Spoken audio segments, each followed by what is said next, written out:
મુક્તિની યાત્રા માં મરિયમના ઉદ્ગ્રહણથી ભારત માતાની સ્વતંત્રતા સુધી સૌને ઈસુની જય, સૌને ઈસુનો જય. જય માં મરિયમ. 15 ઓગસ્ટ એક અનોખો અને આશાવાદી દિવસ. આજનો દિવસ એક એવી યાત્રાની યાદ અપાવે છે જે સ્વર્ગ સુધી જાય છે માં મરિયમના ઉદ્ગ્રહણ દ્વારા, અને એક એવી યાત્રા જે એક રાષ્ટ્રને અંધકારમાંથી પ્રકાશમાં લાવે છે ભારત માતાની સ્વતંત્રતા દ્વારા. આ બે તહેવારો, એક આધ્યાત્મિક રૂપે, બીજું રાષ્ટ્રીય રીતે, એકબીજાને સ્પર્શે છે.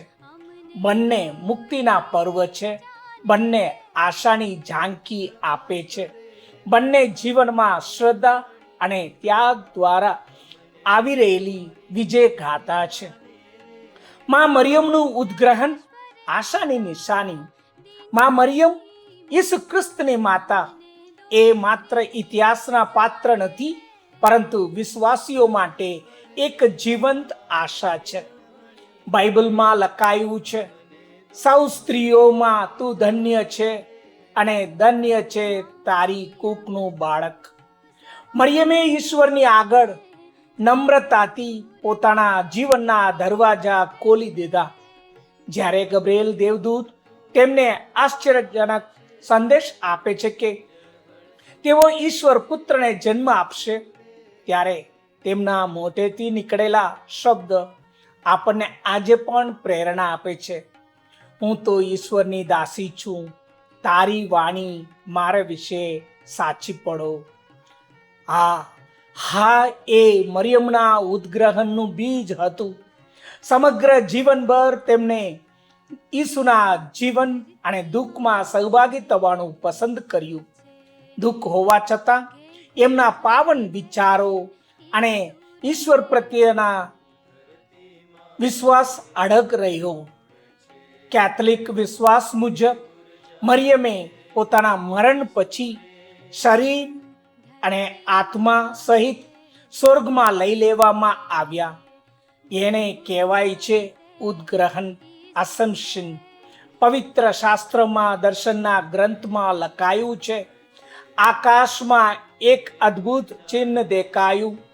એક સ્ત્રીએ સૂર્યના વસ્ત્ર ધારણ કર્યા હતા, તેના પગ નીચે ચંદ્ર હતો અને તેના માથા ઉપર 12 તારાનો મુંગટ હતો. તે ગર્ભવતી હતી અને પ્રસવ વેદનાના કષ્ટથી રાડો પાડતી હતી.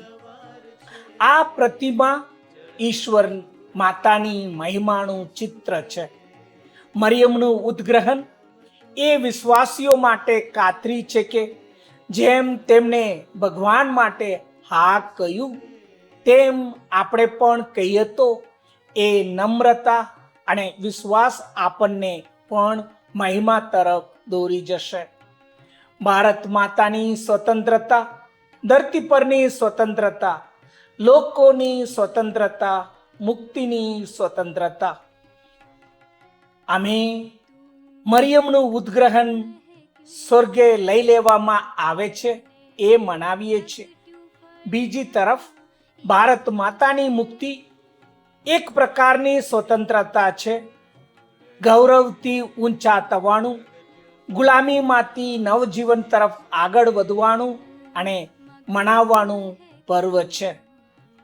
15 ઓગસ્ટ 1947 એ ફક્ત રાજકીય મુક્તિનો દિવસ ના હતો, તે એક લોકોના આત્માની પુનઃસ્થાપન હતી.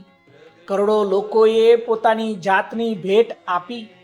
કોઈ પથ્થર ના ઉછાળે, પણ પોતાના મૂલ્યો અને વિશ્વાસને જીવંત રાખ્યા.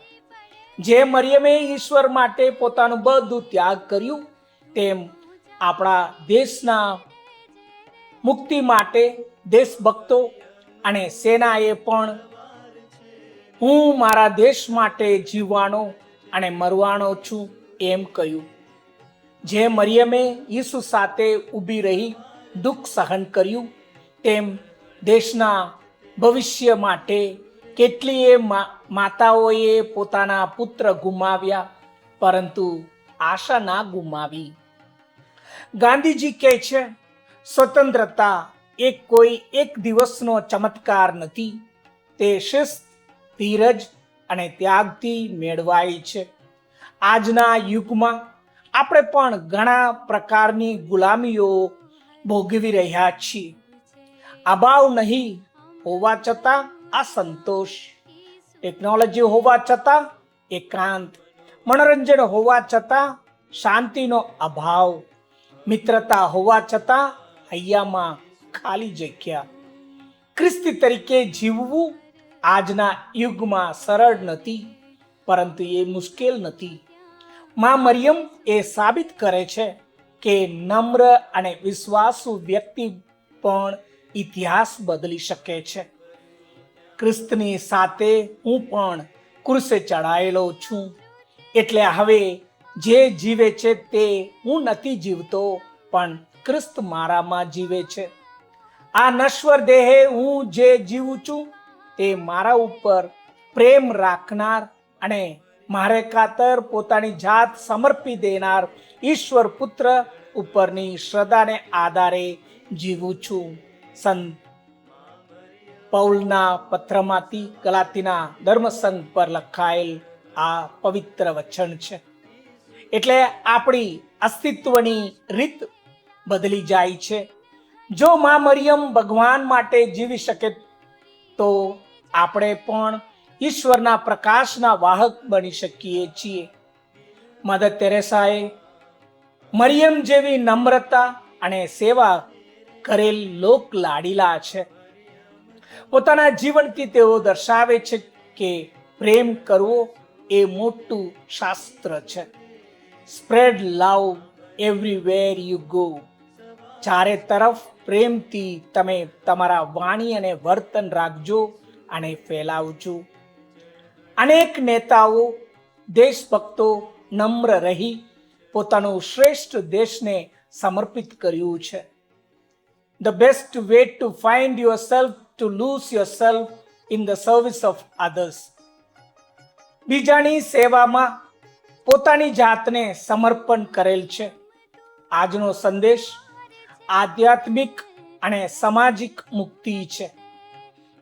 માં મરિયમનું ઉદ્ગ્રહણ, આધ્યાત્મિક મુક્તિ, સ્વર્ગીય વિજય, પાપથી મુક્તિ, વિજય, દિવ્ય આનંદનો ઉત્સવ, આત્માની ઉડાન, આનંદ પ્રકાશ તરફ યાત્રા. ભારતની સ્વતંત્રતા, સામાજિક અને રાષ્ટ્રીય મુક્તિ, ધરતીનો વિજય, પરાધીનતાથી મુક્તિ, રાષ્ટ્રીય ગૌરવનો ઉત્સવ, રાષ્ટ્રની ઉડાન, નવી આશાની યાત્રા. બંને આપણને યાદ અપાવે છે કે મુક્તિ મુશ્કેલ છે પણ શક્ય છે. શ્રદ્ધા અને ત્યાગથી મહિમા મળે છે. નમ્રતા અને ઈમાનદારી એવી ભેટ છે જે ઈશ્વરને પ્રિય છે. માં મરિયમનું ગીત આપણનું પણ ગીત બને. મારું અંતર પ્રભુનો મહિમા ગાય છે. ચાલો આજે આપણે એ રીતે જીવન જીવીએ જ્યાં ઈશ્વરને હા કહીએ, જ્યાં દેશ માટે શ્રેષ્ઠ કરીએ અને પોતાનું જીવનથી ઈશ્વરનો મહિમા ગાન અને નવેસર નવું ગીત સાથે મળીને ગાઈએ. હે પ્રભુ, દયા કરી અમને અને અમારા દેશને શાંતિ આપજો. વિશ્વાસના અને પ્રેમના પંથે દોરજો. માં મરિયમ જેવી અમને નમ્ર બનાવજો. ત્યાગથી શક્તિ, બીજાને સમર્પણ કરવાની આશા આપજો. યુવાનોને સાચી દિશા બતાવજો. આશા અને હિંમતથી ભરપૂર ભરી દેજો. દેશમાં પ્રેમ અને ન્યાય ફેલાવજો. હંમેશા શાંતિના માર્ગે અમને ચાલતા શીખવજો. જય ઈસુ.